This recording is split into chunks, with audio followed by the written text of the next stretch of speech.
Oh, real quick before we get into anything, Andy, do you meditate ever? Not like actively. I have moments where I probably do some sort of version of it in the shower. Like I take unnecessarily long showers and just ponder like a motherfucker. Yeah. But I feel like with meditation you're supposed to like sit there and just let the like thoughts happen to you and stuff. I don't know if I do that. Well, yeah, that's a really interesting impression that everybody seems to have of meditation. Right. Like it's a very Americanized version of what meditation is. Not like I don't want to sound like a person, like I'm not a master of meditation by any means, but I do know that it's not that. Really? Okay. Yeah, but that's like until very recently, I thought it was that as well. Mm-hmm, you know, like what would your quick definition of meditation be? Well, I don't think that there's like a right way and a wrong way to do it. So I think that like maybe there are some forms of it where you do sit and like let thoughts come and go and you don't try to control what your mind's doing. But I do think that like what Andy's saying, like there's like walking meditation, or you can be in your shower. Like anytime that you like slow down, you focus inward on your breathing and you know, like let yourself, you know, I feel like it's a lot of focus like on breathing. Zoning out is a form of meditation. Yeah. Like when you're driving and you're like, oh shit, how did I like crash? Yeah. You're deeply meditating. Yeah, Oh, I meditated right into a family of 4 the other day. Yeah, my insurance is so high because of my meditation. No, I definitely partake in many sessions of deep pondering where I will be like actively doing stuff around the house, but I'm like all up here. Like I'm going through the motions down there, but I'm like all up here and doing shit like that. I know, yeah. Okay, so we've been starting with like a quick breathing meditation that we do. It's just a couple in and out breaths. Sick. And would you want to partake real quick? I would love to. Okay, so Ansley has this technique. It's the box technique. Yes. Pause. But it's it's just you can explain it. So you breathe in. You think of like 4 sides of a box. So I like to kind of focus on the box when I'm doing it. So you breathe in for 4 seconds. And then you hold it for 4 seconds. Then you breathe out for 4 seconds, and then you hold it for 4 seconds. Oh, that's cool. All right, you wanna guide us in this breath? So in the nose, out the mouth. Yes, in the nose, out the mouth. So you breathe in 1, 2, 3, 4. Hold. Breathe out. Hold. Breathe in. Hold.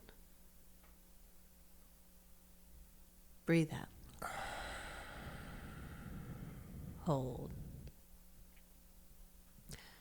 And we're ready. Nice. Damn, I got some tiny ass lungs. My in-breath is done by 2. And I'm just like pretending to breathe in. I'm just like lifting my head for 2 seconds. You guys are still breathing. I'm like, okay, I'm breathing. Let me open them up. All right, now we're ready to start.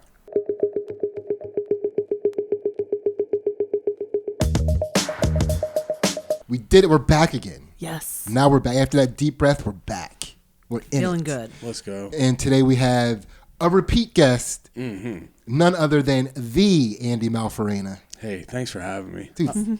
I'm excited. I don't know if I told you, but like the last time I was here, it like did something. Hell yeah. Yeah, and even, I was like, damn. I remember driving home. I couldn't put my finger on it, but I was just like, damn, they took something off of my shoulders for me, and I feel lighter. Hell yeah. Yeah, this podcast is sick, so I'm hyped.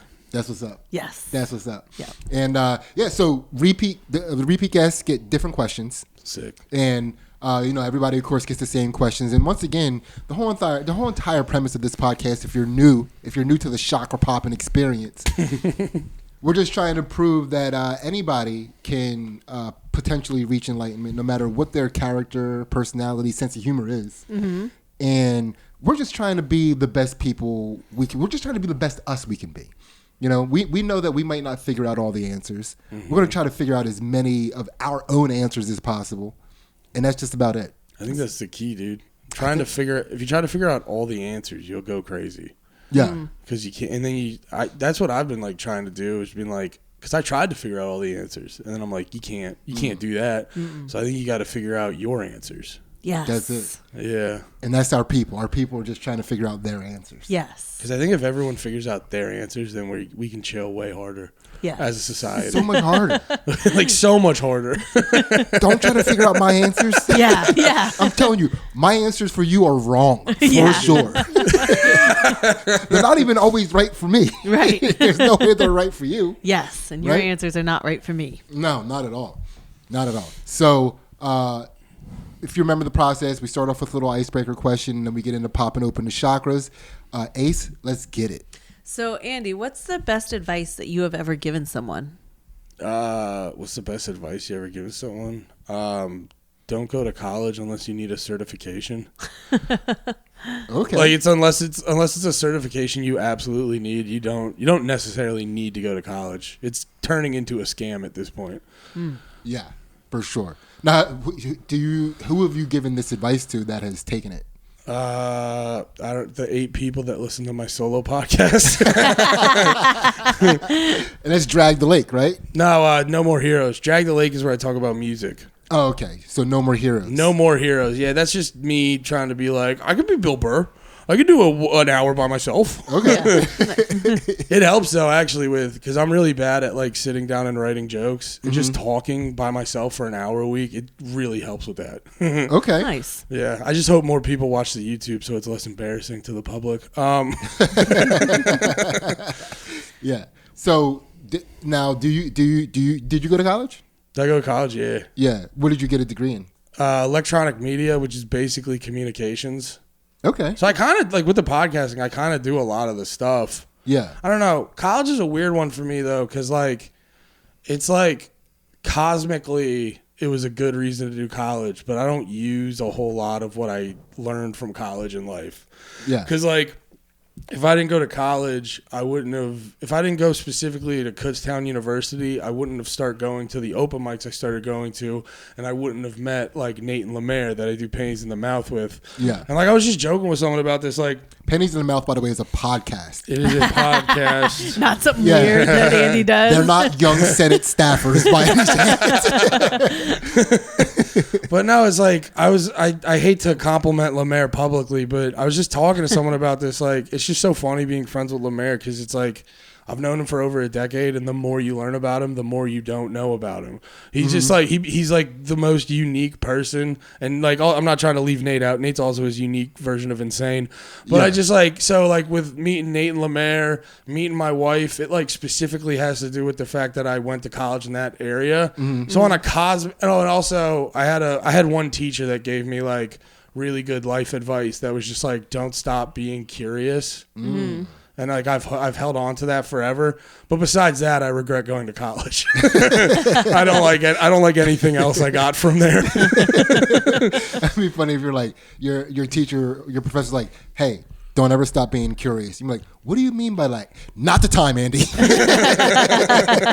Not the time. He's like, do it later, not now. I have to go to lunch. Yeah. But no, it was like there was something about because he was my jazz. I played the drums and I was in the jazz band all throughout college. And he was like the jazz director, and I just thought he was cool. Like he was like because he was always into jazz, but he was also like not a snobby jazz fan. Yeah. Like he was a chill dude. He wasn't up his own ass about it. And he would always like drop some knowledge on us. So like hearing it from him stuck with me more than if you just heard it on like a fucking TV show or something. Yeah. Yeah. Would you agree with me if I said that Lemaire is an enigma, emphasis on the nig?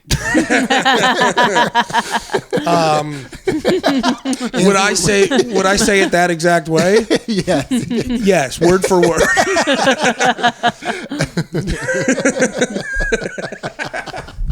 Ansley, would you also agree?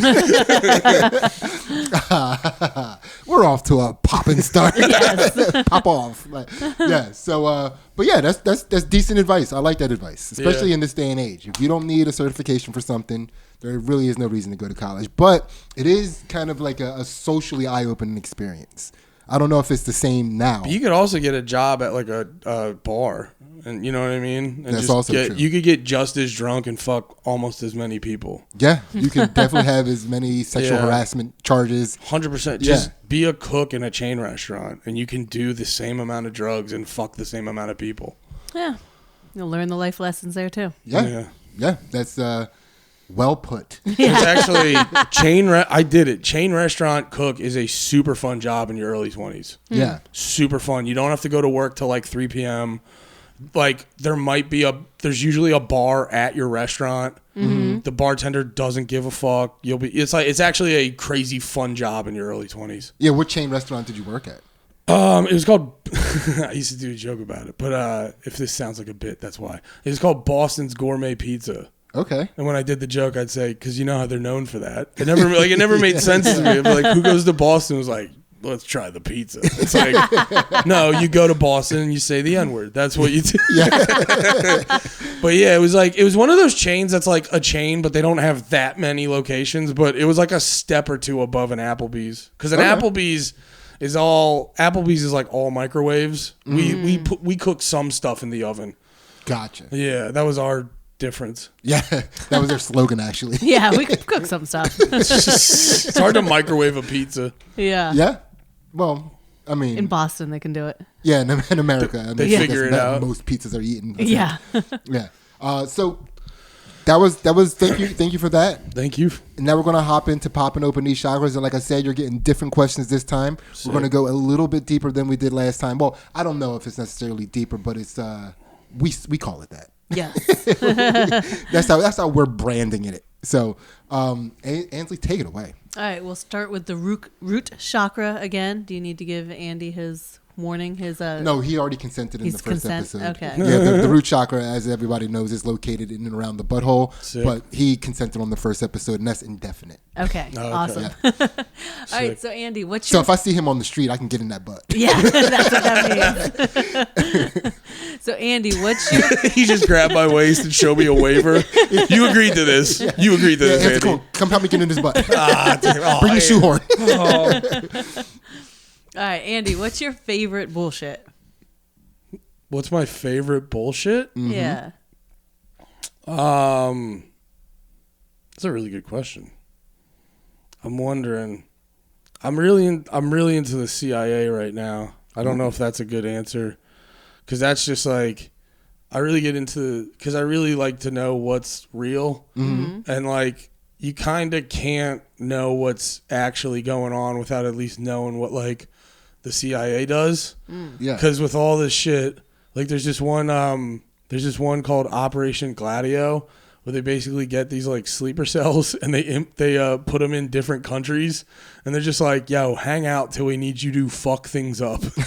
So like if they see, I forget specifics of it, but it's like, you know, if they need to cause like a riot, to basically put across a certain perception, they'll get people to do that and shit like that. And then it's like every time a mass shooting happens, well, this is also the FBI, but like every time a mass shooting happens, just wait a couple days and you'll find out that they were on the FBI's radar. And you're like, that just makes you look at every situation completely different. Like most, like whenever, like if you look at like, I was reading a thing about Gaddafi, and that was just because, Gaddafi,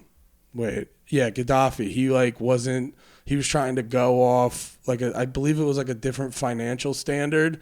And then the U.S. was like, well, we can't have you not in this system. So they implemented a lot of unrest in the country, and it ended up having Gaddafi sodomized with a knife or with a bayonet or some shit. Whoa, yeah, I remember that one. That was pretty... just because the U.S. is like the policemen of the world, and if you try to double dutch out of that, they're like, nah, you're getting murked, dude. Yeah. Well, they were just trying to pop his chakra. But his shot. Yeah, it was located in his ass. But the reason it's like my favorite kind of bullshit is I realize this because there's a part of me that would like unironically love to be in the CIA. Yeah. Because I'm like, I got this book called, I forget what it was called actually, but it was about how they would run the missions to go covertly behind enemy lines to meet up with these like militia groups to help them overthrow the government. Yeah. And they're like talking about doing halo drops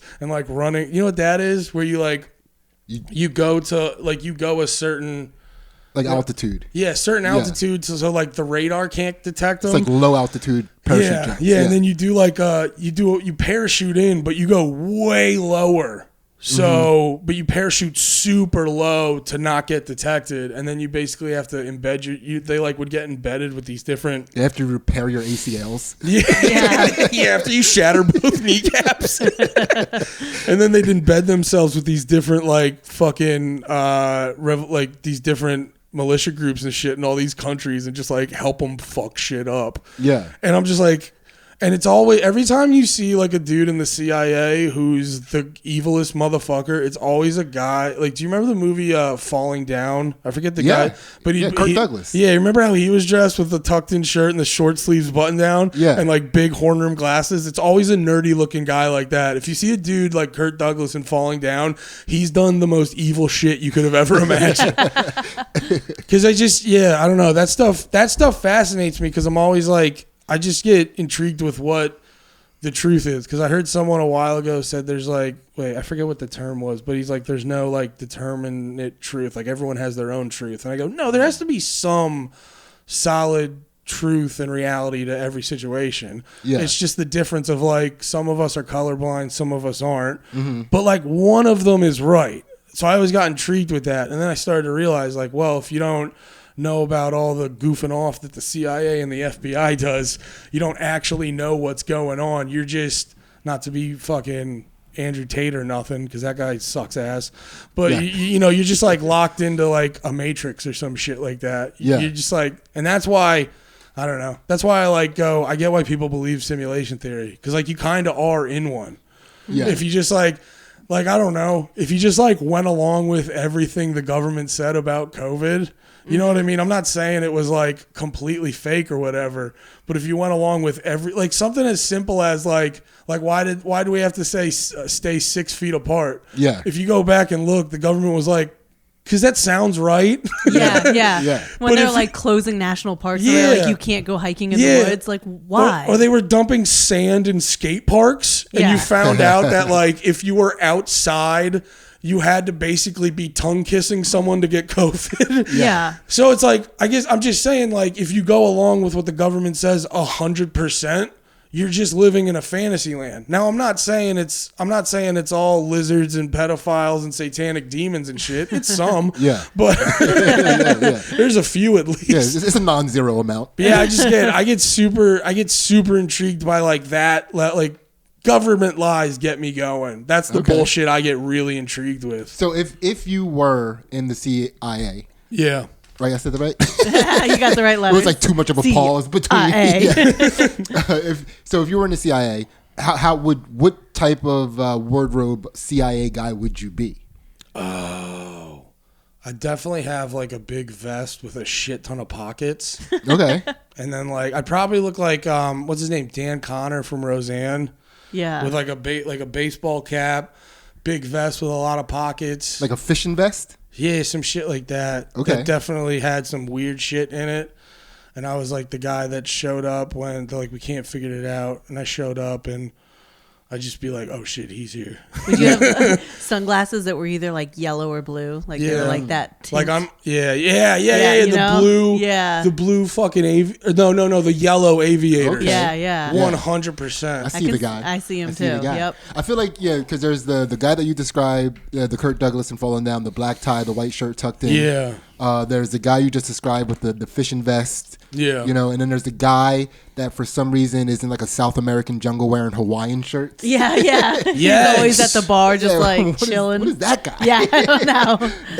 Yeah. So all right, I like that. That's a chakra pop. The Hawaiian shirt guy can always speak the language too. He does always speak the language, and he's always drunk as fuck. And he talks about leaving, but eventually he realizes he marries a local girl and lives there. Yeah, yeah. And you can't really tell if he is still in the CIA or not in the CIA anymore. It's like, are you still part of this? You just have connection. Yeah, he made a connection with the local people, and he knows when he leaves, they'll get fucked up. So to save them and his new love, he stays there and becomes one with the local people. He's a CIA agent with a heart of gold. Yeah. Yeah. That's me. Yeah, that's Hawaiian shirt man. Yeah, I'm Hawaiian shirt man. I don't want to have to learn a new language, but yeah, I'll do it. I'll do it if I have to. But yeah, chakra pop, man. That was fun. Sick. Yes. That was fun. Ace, keep it moving. All right, we're to the sacral chakra. Andy, when or why have you felt the most lost? All right, so we just got done doing Andy's Patreon episode, and boy, was it worth every second. Every camera. Every camera. It was worth every camera we had to go through to get it done. Yeah, but $1 gets you all of our exclusive content on our Patreon, which not only includes the counter to this podcast that you're watching right now, which we call Chakra Poppers After Dark, but it also has some fight commentary and analysis that we do on Ansley's Jiu Jitsu matches. There's one up there right now called Crazy Cat Lady, where Ansley has her most controversial Jiu Jitsu match she's ever had. And also, check out Andy's podcast. You got Panties in the Mouth. You got Drag the Lake. What? You got No More Heroes. What? This guy is a buffet of content. Andy, did you have fun today? I had so much fun. Yeah, thank you. He almost lives here now. He's here for so long. Yeah, and we really appreciate you coming in and doing this and bearing with all the technical difficulties you had to bear with. I appreciate you having me here, but every time I do this, I leave a better person. Hell yeah. Hell yeah. And now we're going to get back to this episode and find out when and why Andy felt the most lost. Ooh. When or why have I felt the most lost? I was kind of lost like a couple months ago. Because I was just like, I don't know. I think I was just getting disheartened with comedy and stuff like that.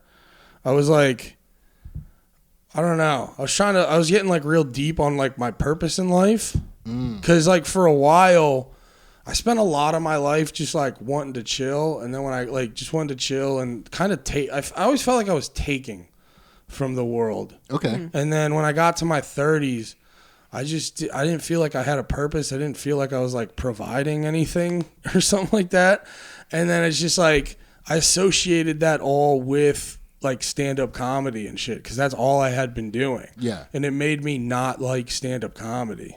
So I stopped like I kept doing the like panties obviously and shit like that, but I like stopped doing. It's a podcast, not a wardrobe choice. Yeah. I was like, that's what gave me purpose. I started wearing panties. And I was like, I'm a beautiful woman.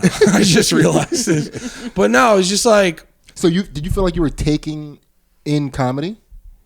No, I just like the reason I wanted to do comedy initially is because I was like, I just want people to tell me I'm awesome. Okay. You know what I mean? I just wanted the people like tell me I'm sick, and I wanted attention, and I wanted people to like, because I would always think about like showing up to the club and like having people go like, hey shit, Andy's here and stuff like that. Yeah, like but a I Cheers wouldn't. moment. What? Like Cheers. Yeah. You walk into the club and they're all like, Andy, and I would be like, I got like good at stand up, but I started to be too obsessed with the actual like just getting attention. And then I realized I'm like, oh, you gotta like work on yourself, because you can't just like expect the world to like fill that hole in your heart. You gotta like do it. So I was like working on that, and then I like comedy. I just associated comedy with like being selfish. So I didn't like it for a while. Yeah. Because I was like, that's where I'm a bad person. Because I'd like go to things and you do that like corny shit where you're aware of who the like more influential, and you don't just like be a person. Yeah. You go and like, I'm gonna network so fucking hard tonight. Yeah. And you don't like go and be a person. And I was just like, so it just made me not like comedy, because I was like, oh, when I go do comedy, I'm a piece of shit. And then I just was like, well, how do I stop relying on everyone else to like fill me up. Pause. Like I'm in the fucking set it. But no, so I was like, I just was like figuring out how to be a person. Cause like from day one, I was just like, I would listen to podcasts and radio shows and I was like, that's so sick. I want to just do that. So I'd always just think about like, I'm going to be on a podcast and I'm going to be on, but then I'm like, you have to like be a person. Yeah. And I was like, so I like been focusing for a while about being a normal person. And I've like recently, like I've always liked comedy in the vague sense, but I've like in the past couple months genuinely been like, I fucking love stand up again. Okay. So yeah, for a while, like I felt this emptiness in comedy because I just associated it with all these like bad characteristics of myself. Okay. Because I think I started comedy for selfish reasons. Yeah. So are you a person again? I am a human being again. Okay. Yes. What, if you don't mind me asking, what does that mean to you compared to? Well, I guess we already had the other side of that, but now what does Andy being a person mean? I think Andy being a person is like if comedy went away, if no one was there to like fucking reply to my Twitter or comment on my podcast or anything like that. There was no audience. Like if I was just me chilling on the couch, like with my wife, it's like, I know who I am without outside validation. I'm like, I know who I am. Yeah. I know the guy. I don't need people to, cause that was a big thing of mine is I would like have an emotion or have a feeling. And if it didn't get validated by other people, I'd like feel like a dickhead. And it's like, you know, obviously when you're doing stand up, you need the crowd to laugh. Yeah. But you can't just carry that over everywhere in life. Yeah. Because then you just become a people pleaser and then you get fucking resentful because if you become a people pleaser, you inadvertently let people walk all over you.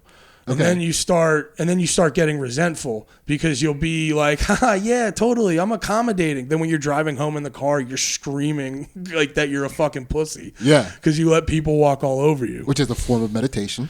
Yes. Yeah, I breathe in, I breathe out, and when I breathe out, I scream, you fucking fat. All right, well, thank you for sharing that, man. Yeah. That was, I felt like that was a very vulnerable answer. Mm-hmm, yeah. for sure. Yeah. So that's a sacral chakra popped. Yes. Ace, keep it moving. We're to the solar plexus. So, Andy, tell us about a time when you let somebody have it. One time I was on the floor of the Senate. Sorry, I'm just gonna go back to the Senate as many times as I can. And I was recording video for my OnlyFans. And when I let somebody have it, it's a good question. I know I would. Oh my, there'd be times where like, because I've like I've been working hard on it, but I have like anger problems. Yeah, and it all ties in with like, you know, being a former people pleaser and shit like that, and then you get super resentful. It pressure cooker. It builds up. Yeah, and then like I grew up listening, you know, when your whole identity is like, who am I in the context of podcasting and comedy or whatever, and I grow up listening to like a shitload of Opie and Anthony, and then also mix that with I grew up with my dad and my brother. I love them to death, but they're super passive aggressive. Okay. So I find that to be the most annoying shit ever. But you can't also be the polar opposite, which is screaming. Aggressive? Yeah. Aggressive. But no, it's like you also just can't be a person that screams exactly how you feel about someone to their face. Yeah. Over very little things. It's that thing where you're like, but I'm right. It's like, yeah, but this is not a 10. You might be right, but this isn't a 10. So yeah, I've actually had many times. There was one super embarrassing time at work where I was like screaming at my coworker, like calling him the dumbest motherfucker I ever met. And it was off something little because I was unloading this shit called Mirify. It's like these long black rolls that they use for laying cement or something. I forget exactly what part of it they use it for. But like they sell them in 12-foot and 16-foot rolls. And he kept telling me, he's like, I was like unloading the 16-foot onto the 12-foot, and he kept telling me they weren't he's like, wait, what did I say? He's like, oh yeah. He's like, those are 16 foot. They're not 12 foot. And I was just like, don't fucking tell me how to do my job. I'm better on the forklift than you dumb fuck. It got that quick because in my head, I was like, you're wrong and you know you're wrong and you're just choosing to be a motherfucker to me right now. And like I just got myself riled up and I'm screaming at him. I'm like, are you the dumbest motherfucker I've ever met, like that's ever been on this fucking job site, blah, blah, blah. And then I look over and I go, he's right. Those are 16 foot. And then I apologized profusely to him. And I felt like I was actually telling the story. I feel embarrassed again. Actually, no, he did enough things back to me that it balanced out. He almost killed me one day. Oh, yeah? Yeah. He was putting shit away. And then he was putting shit away up top. And then I was on the other side of that racking. Yeah. And he just started pushing it too far. And then it landed about 4 feet away from me. Ooh. Well, this is why you're better on the forklift than him. For sure. Because I was going to ask, what were your forklift skills compared to his? Like, what made you think you were better? Like, were you like... whipping the forklift? Did you ghost ride the forklift? Like what kind of did you have any forklift tricks? I could ghost ride the forklift. I've never actually tried too many forklift tricks, but I genuinely I'm pretty good at the forklift. Okay. I unload like 20 trucks a day, and I constantly will get old men telling me how fast I am. Oh, nice. Yeah. Nice. Yeah. So I'm pretty decent at the forklift, and yeah, I just get. But no, it's just I used to have this thing where if I was like convinced in my head that I was right, I was like, the gloves are off. Yeah. Because it's like, how dare you? How dare you disagree with me? I'm right. Yeah. So now I can verbally abuse you. Like if he was wrong in that situation, like you wouldn't have apologized. You would have been like, yeah, well he had it coming. Well, I would put 1,000 disclaimers on why I overreacted. Yeah. Yeah. I'd be like, you're right. But let me also put 1,000,000 disclaimers on why I did that. Yeah. No, it was just, I felt like it would be like if someone, not necessarily if someone was wrong, but if like someone's wrong and then is like cunty about it, that drives me crazy. Yeah. So like I would then be like, oh, you have now stepped into being a bad person. So I will now treat you like a bad person. Yeah. So you're like, so for you, you're wrong, but let me explain to you why my wrong was actually kind of technically right. Yeah. Well, yeah. And then also, too, I just have this, I don't know, I just have this urge to fucking, if I have the ability to right a wrong, like, that's how I get in my head. So, like, I feel this, I've been a lot better in the past, like, year or two about, like, just letting things go. Like, I literally, the fuck? Like when we were doing Drag the Lake today, we were arguing over if Taylor Swift is mid or cute. Ooh. And then like my co-host Pat kept saying she was like not cute at all. And then I was just like, you're choosing to have that opinion because that's like a popular opinion. That's how opinions work. Yeah. But no, it's like, it's not it didn't felt like a homegrown opinion. It felt like this is open source opinion. Yeah. Yeah, dude. He open sourced that opinion and got it. But no, I would have argued with him about that for 30 minutes. Yeah. And I just said, all right, I'm not going to argue about this. We're moving on. And then we kept it going. So I'm like good with... You're still thinking about it, though. It's still on my mind. It's been turning my whole day into hell. Yeah. No. To be fair, he was wrong. Yeah, she's cute. She's cute. She's not like... If she was just a normal chick, you're not going to be like, oh my fucking God. But I hate these dudes who are like, she's not attractive at all. It's like, guys, stop. Yeah, well, we're kind of a Swiftie household, right? Yeah, we're Swifties. We're big fans. Yeah. No, I mean, I don't know any of her music because I was trying to break down why like in like pop music now, if you look at like Taylor Swift and Billie Eilish, because basically if you want in pop music, if you want to make a shit ton of money, you have to appeal to young girls. And Billie Eilish and Taylor Swift are the two perfect girls for young girls because they're pretty, but they're also like relatable. So Billie Eilish is real hot. She's got sick cans, but she's also like had the whole like she's not as tiny as every pop star, so she can be like body positive or whatever. But she's just like she's not fat. She's just not a rail thin. And then Taylor Swift's cute, but she also looks like a nice, like an average church girl or something like that. So like when young girls see that, they're like, they can relate to it, but also she's pretty. Yay. Yeah. That works. Yeah. I agree with all of that. Yes. I don't know much about Billie Eilish's cans, but I agree. They're big honking dump trucks or monster trucks. They're good. They're sick. They're really sick. Awesome. Chakra popped. Yes. And I pop my chakra every time I see them, dude. hey, let's keep it moving. All right. We're to the heart chakra. So, Andy, tell us about your biggest heartbreak. Biggest heartbreak. I'm trying to think. Which one would that be? Well, I was gonna say I think about my wife leaving me, and that would bum me out, but I don't think that's gonna happen. I think me and her are pretty like ride or die. But also too, I don't want to be corny because it's like me and my wife have like a really good relationship. So, because there was this, oh yeah, that's right, the girl I lost my virginity to, I was like hung up on her for a while because we lost the virginity. So that's kind of like a different. Like both of you did? Yeah, both of us did. So that's kind of like just a different thing in that. And she was like a really cool girl. And then... by the way, losing your virginity to a girl who's also losing her virginity is kind of gay, but go on. Yeah. She pegged me in the ass, so...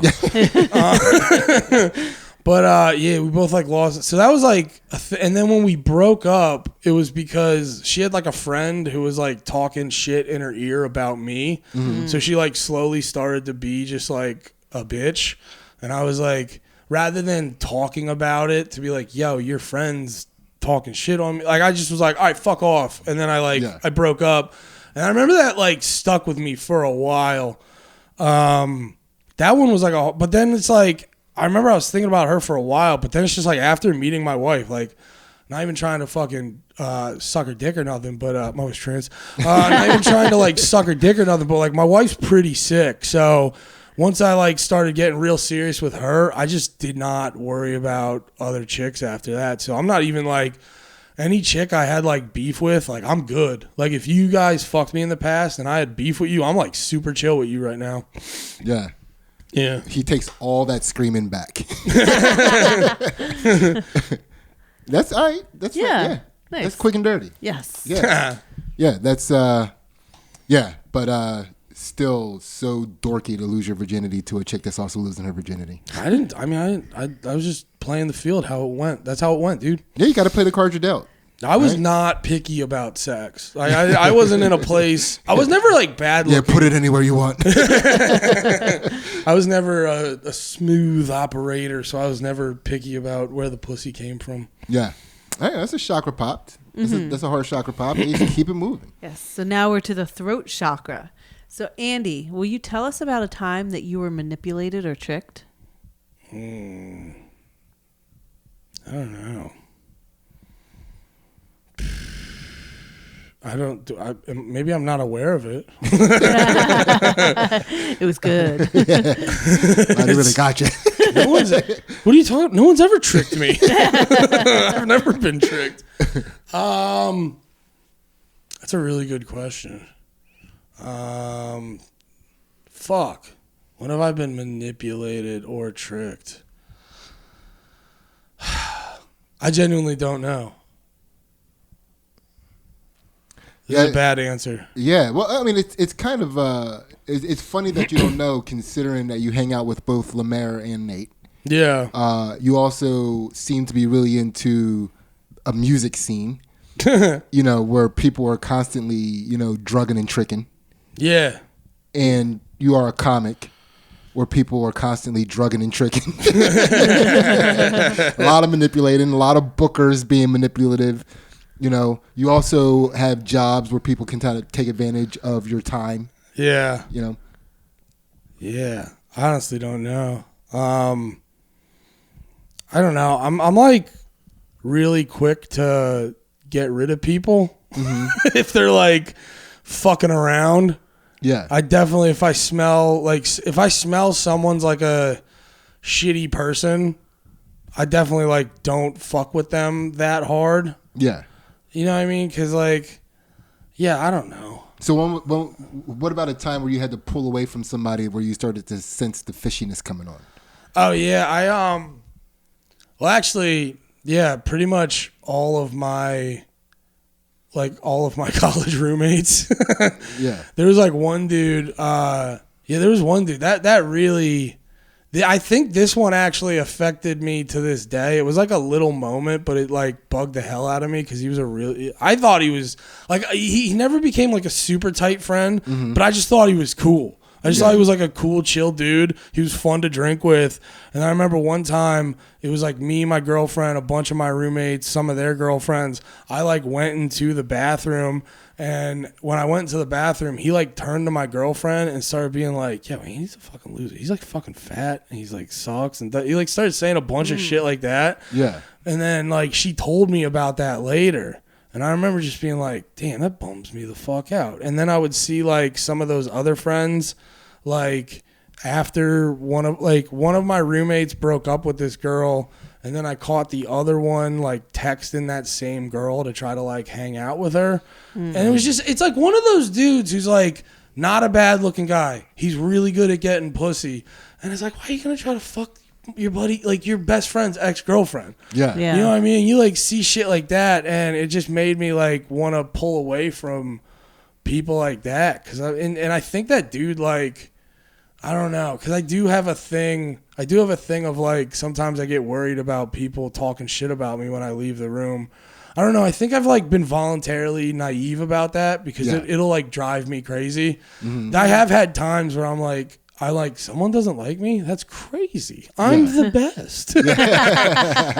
So I mean, probably not a great answer, but I think I might be a little naive to that shit. But I was pretty naive to stuff like that, but I think I've been getting a lot better at it. Yeah. I mean, well, that is a form of trickery and manipulation when you have somebody who presents as a friend. Oh, okay. And then when you turn your back, he's whispering into your girl's ear to get away from you. Yeah. That's like I mean, that is a form. It's a form of betrayal as well. Yeah. But you can't in that moment. You can't betray someone unless that person's convinced of you to be something else. Yeah, like they've considered you a friend and given you the trust to break. Yeah. Now, do you feel like you might have seen signs of that type of behavior from him? Not necessarily happening to you, but like maybe character traits, like especially after it happened, and then when you look back on like, yeah, he was kind of a dick, like maybe to other people. Yeah, probably. He wasn't like after I got to know him, he kind of just, the more I got to know him better, I'm like, oh yeah, you're just kind of like a fucking dirtball from time to time. I had instances like that with girlfriends where like there was one girlfriend in college where I'd go over to her dorm and I'd be like we'd go to get lunch or something or dinner or whatever, and I'd go over to her dorm, I'd text her like I'm outside, and it would take her like 15 minutes to come down, like all the time. And it's like, and I'm just like, I think I'm naive because in my mind, I go, like, if I ever wanted to like cheat on my girl or fuck another chick, I just break up with my girl. Yeah. Cause like, I'm like, oh yeah, cause like cheating's like the meanest thing. It's like, so I don't mean to sound like a little kid about this, but like, it's just like the meanest thing. So it's like, just break up with someone or whatever. You know what I mean? And I'd just be like naive to be like, she's not like fucking around or anything. She's just being a silly girl and taking forever. Yeah. And there's this other girl I dated where she'd constantly like I'd be like, all right, what are we going to do tonight? She's like, I'm going to go out by myself. And then I'd be like, what the fuck are you talking about? And I'm like, fine, whatever. Like, you need your space. And then I remember one time I was like, you're being weird, because she was at a party where all of my friends were at. Yeah. And she was at a party where all my friends were at. And then I go to that part because I'm like, well, you're with all my friends. Yeah. I'm going to come. Like, you're being fucking weird. Like, stop being insecure. That's what I thought it was. I was like, stop being insecure. I'm chill. I like you. So I go over, and then like I'm at the party, and she's like still being a little weird, but I'm like, whatever. She's probably drunk in a bad mood. And then when I become older and think about it, I remember, I go, there was a guy at that party you didn't know, and he's never been at any other party. Yeah. And you're like, oh, that was the guy she was fucking. Because I was just like, I don't know. I grew up in like the suburbs with like pretty middle of the road parents. Like, my parents are like delightfully boring. They're like, they're nice to talk to, but they're just very wholesome, very boring people. Yeah. You know what I mean? So I think I grew up in that environment. So like the first, probably too late into my 20s, I was a somewhat naive person to a lot of that like manipulative shit. So, the girl that would take a long time to come downstairs, what type of excuses did she give you for taking so long? I don't know. She's just like, I'm fucking pooping. I had to get ready. Yeah, I'm dropping a hairy one, dude. Stop being a fucking homo.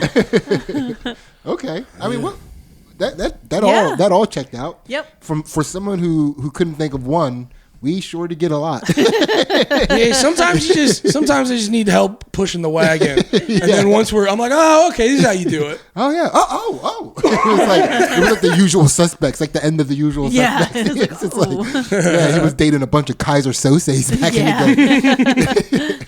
All right, that was a throat chakra pop. Yes. Ace, keep it moving. We're to the third eye.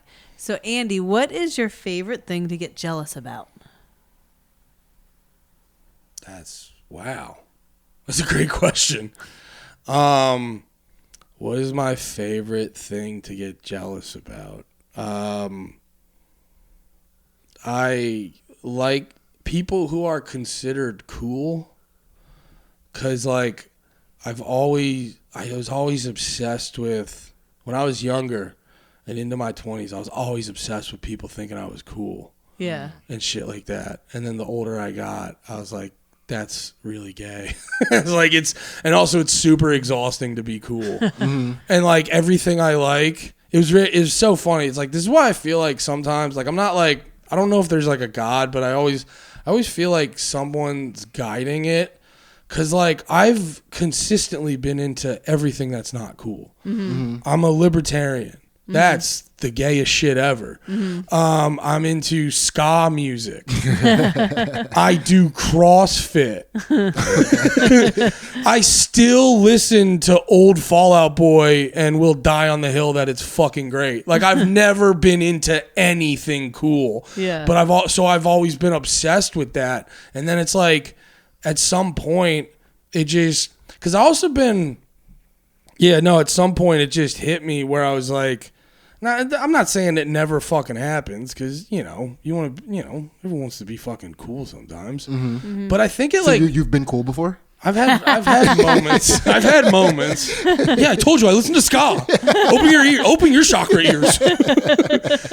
Nah, it's like I've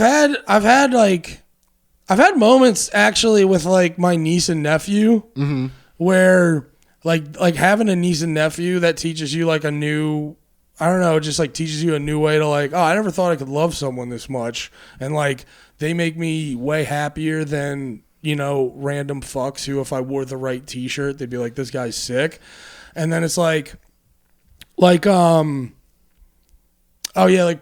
time my nephew, he was playing rap music, which he was cracking me up. He was playing Dreams and Nightmares by Meek Mill. Okay.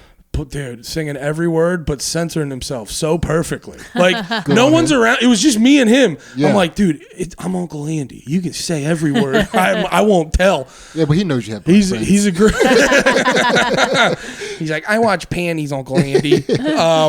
But no, yeah, he was like censoring every word. It was making me laugh. But I was busting his balls because it's like, I don't know how to be genuine with people sometimes. So I was busting his balls about his music taste. And then next time I see him, he comes up to me and he immediately shows me his new playlist. And he's like, this is what I've been listening to, Andy. Trying to be like, I'm listening to good rap now. And I'll be like, damn, this kid really gives a fuck what I think about him. And like, that made me feel fucking sick. Like, way better than any... Like, you bullied a child from listening to his favorite song, and you were like, "Yeah, I feel cool." yeah, I guess I am cool. No, but it was. Yeah, fair enough. I'm a monster. No, but I actually like chilled the fuck out after that because I realized I was like, oh, like my opinion matters to him. Yeah.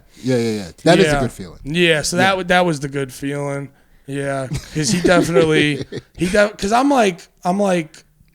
more fun uncle. Like me and him have a more brother vibe with each other. Yeah. And I can tell he acts too cool for school around me, but I can tell every time I'm around him, like my opinion of him really matters to him. Hell yeah. So like that's the sickest feeling ever.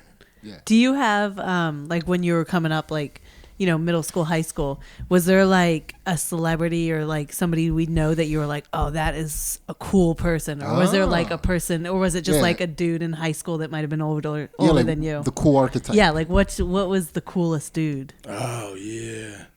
Yeah, there was this one dude who, because I was really into, like I said, I was really into like emo music and like punk music and stuff like that. And there was this one dude, there's this one dude who he was always in like cool bands and stuff. Yeah. And he kind of looked like, I don't know if you remember the band AFI, and they had their lead singer was this dude, Davey Havoc. And he had that like kind of gay, but still kind of like tough look to him. Mm-hmm. And this dude had a similar vibe. And I always thought, yeah, you know what? I haven't thought about this in forever. Cause there was another guy who had that like quintessential, like, dude in an emo band look. Mm-hmm. And I thought he was sick.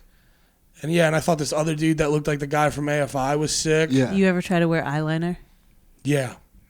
A couple times. Because I was really obsessed with Green Day in high school. Yeah. And so like when American Idiot came out, I tried it. Now I tried it about 2 times. It was like you're still fat. Because I always respected, there was always like, I would always try to do like the emo outfits, but I would respect if like I'm fat, I don't look good in this. Yeah. So I would just go, and then I would just be sad that I was fat, but I wouldn't there'd be some guys that would be like these big fucking monsters and they'd still wear the girl pants and stuff. It's like, dude, you look insane. Mm-hmm. You look like a busted open, the Pillsbury, yeah. That would have been funny. I had the imagery. Yeah. I had the imagery. Hey, but listen, it doesn't always have to be funny. It just has to connect sometimes. And that connected. Yeah. No, I tried the eyeliner. Always people get confused, and it's like it did get you pussy. Yeah, it did. There was a time. Like, yeah. That's why if it like I'll critique outfits, but if it gets you pussy, I'll shut the fuck up because that's all I need to hear. Yeah. Does it get you pussy? All right, do it. Yeah. Yeah. Did you ever emo your hair? Yeah, I'd straighten it all the time. I'd look cool as hell. I can't think of a time where I've seen a redheaded emo hair. Oh. I don't know. Could you think of other ginger emo heads? Did you dye your hair? No, I actually wanted to bleach my hair when Eminem was popular, and the lady my mom took me to cut. She's like, if you bleach red hair, she said you'll look like piss. She's like, so she wouldn't do it for me. Yeah, it just oranges it. Yeah, she said it just would make it look like piss. Okay, but yeah, I would no, I don't remember. I know the dude from Fall Out Boy had red hair, I think. Yeah, he had red hair. But he was always kind of chubby, so I never gave a shit about him. There's this band called From First to Last, who their lead singer actually became Skrillex. Okay. Yeah, that dude was in like one of the biggest emo bands back in the day, and he was because there was this weird thing where it was like in that emo scene, like chicks loved when you kind of looked like a pussy. Yeah. Mm-hmm. Where if you would wear you'd wear skinny pants with a multicolored belt on and like straighten your hair and shit like that. Like they kind of liked it. And it's easy to be a pussy. It's like super easy to be a pussy. It's like you want it so much you become it. That's how you know. I was like in middle school, like up to middle school, like totally not cool, and like I didn't care about it, and then like I feel like I discovered it like when I went to high school, like, oh, people can be cool, you know? Yeah. And like I liked ska music and stuff for a little bit, but it was also like me searching for like what is cool, so it was like, you know, different types of like trying to find a band that I would like, oh, this is my personality now.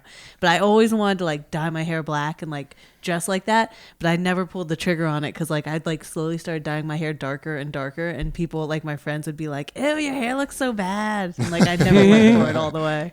you can't slowly I was going to slowly black. transition. You can't, and that's how she ended up with me, by the way. Yeah. She's like, okay, Same reaction from friends. I'm going to start here, and then in about a year, I'll go blacker. All right, well, that's a chakra pop. That is a third eye chakra pop. If just to clarify for people listening, Andy was always jealous of people that were pulling off the cool. Yeah. Yeah, and which is a great thing to be Yeah, jealous about. yeah. Right? It's fun. Yeah, It's a because I fun- think we all think that, and like nobody ever really feels. I don't know. Maybe people feel like they're cool. But Yeah. I don't know if anybody ever feels that cool.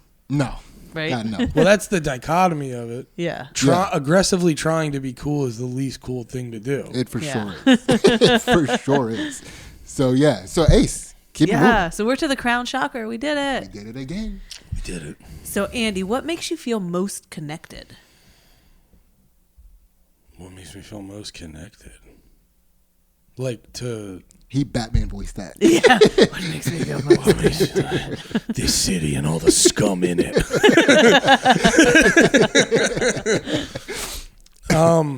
No, it's funny. When I was younger, because I had like my dad would always make fun of me because I had the like one time at band camp, I would talk like that, and I had like a goofy high. I still kind of, I feel like my voice is kind of high still, and I would always actually like when I had a raspy voice because I was like, I sound so fucking cool. Wait, I'm sorry. What was the question again? What makes you feel most connected? What makes me feel most connected? Sorry. I'm not trying to do this. I know. That's why it's so funny.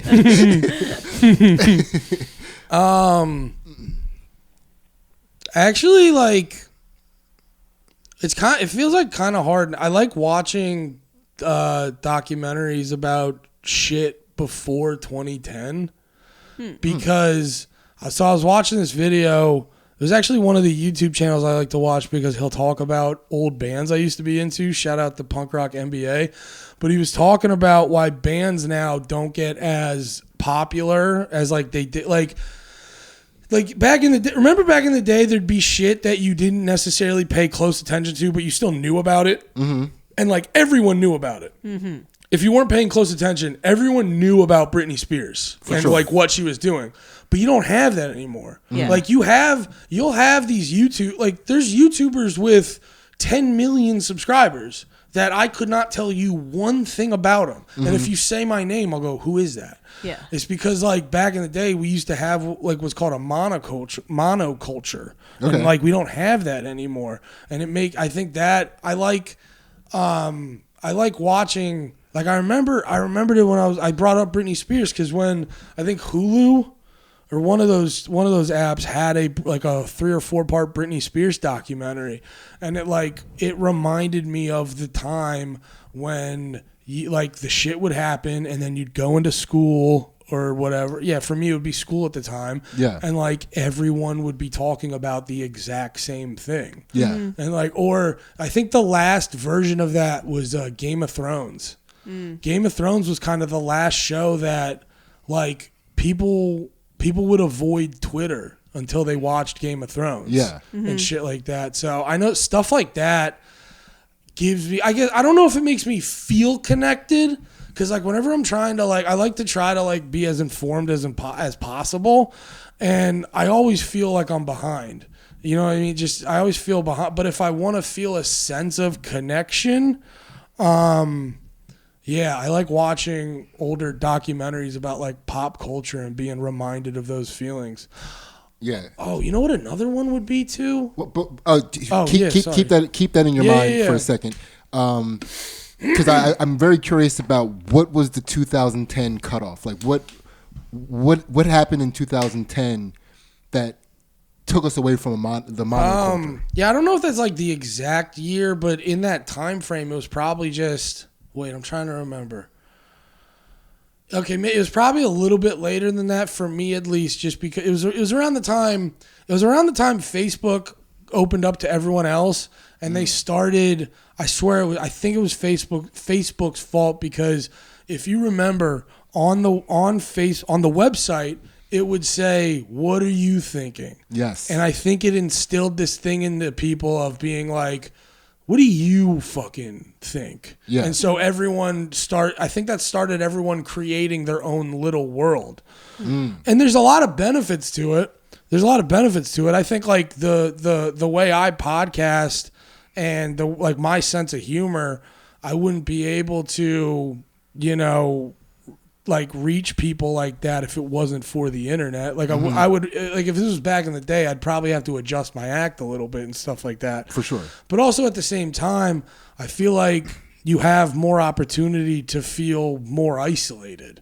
Because I like little things, like I get real deep into my shit. Like I love reading about the CIA, but sometimes when I'm in a green room and everyone's talking about the fucking football game, I'm just sitting there being like, do you guys want to talk about world leaders that got assassinated?